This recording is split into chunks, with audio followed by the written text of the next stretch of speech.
Okay, for this demo, I'm showing you how you can use the paper pulp to shape over an existing form to make an object. I have a wooden egg. I've covered it in plastic to help protect the object that's beneath it, but also to help the pulp release off of the form once it's dried. I'm working with the pulp in a very wet form. This is because it doesn't have any binder, no glue or no flour, because I'm wanting to show you how you can work with just the basics of the material. If you squeeze too much water out of the material before you try to shape with it, it just kind of crumbles and you're not able to actually manipulate it as much. So this is why I'm working with it really, really wet. In the beginning, it just kind of looks like a bit of a blob, but I can take a towel, squeeze a little moisture out of it, do a little more shaping, squeeze a little more moisture out, and just kind of do a little bit of a back and forth like that. I did realize I have a bunch of extra pulp along the edges, and so I'm slowly kind of picking at that to remove the edges of it. I have a dry towel now, and I'm still removing a little bit of moisture and pressing along the shape of the form. Again, you can do this on most any form as long as it's covered in plastic wrap so that it releases.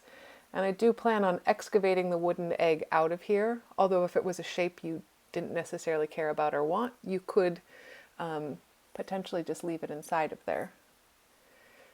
So I continue back and forth, working the pulp into the form, kind of shaping it. There's not as much moisture in here as there was before. This is helping the pulp stay on the form so I can pick it up.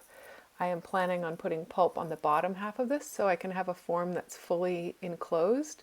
In another video, once this is dry, I will show you how you can excavate it and then glue it back together. And you can see that I'm just continuing to take moisture out of the bottom. I'm going to make sure the side seams are attached really well. And then for drying this, you can do many different things.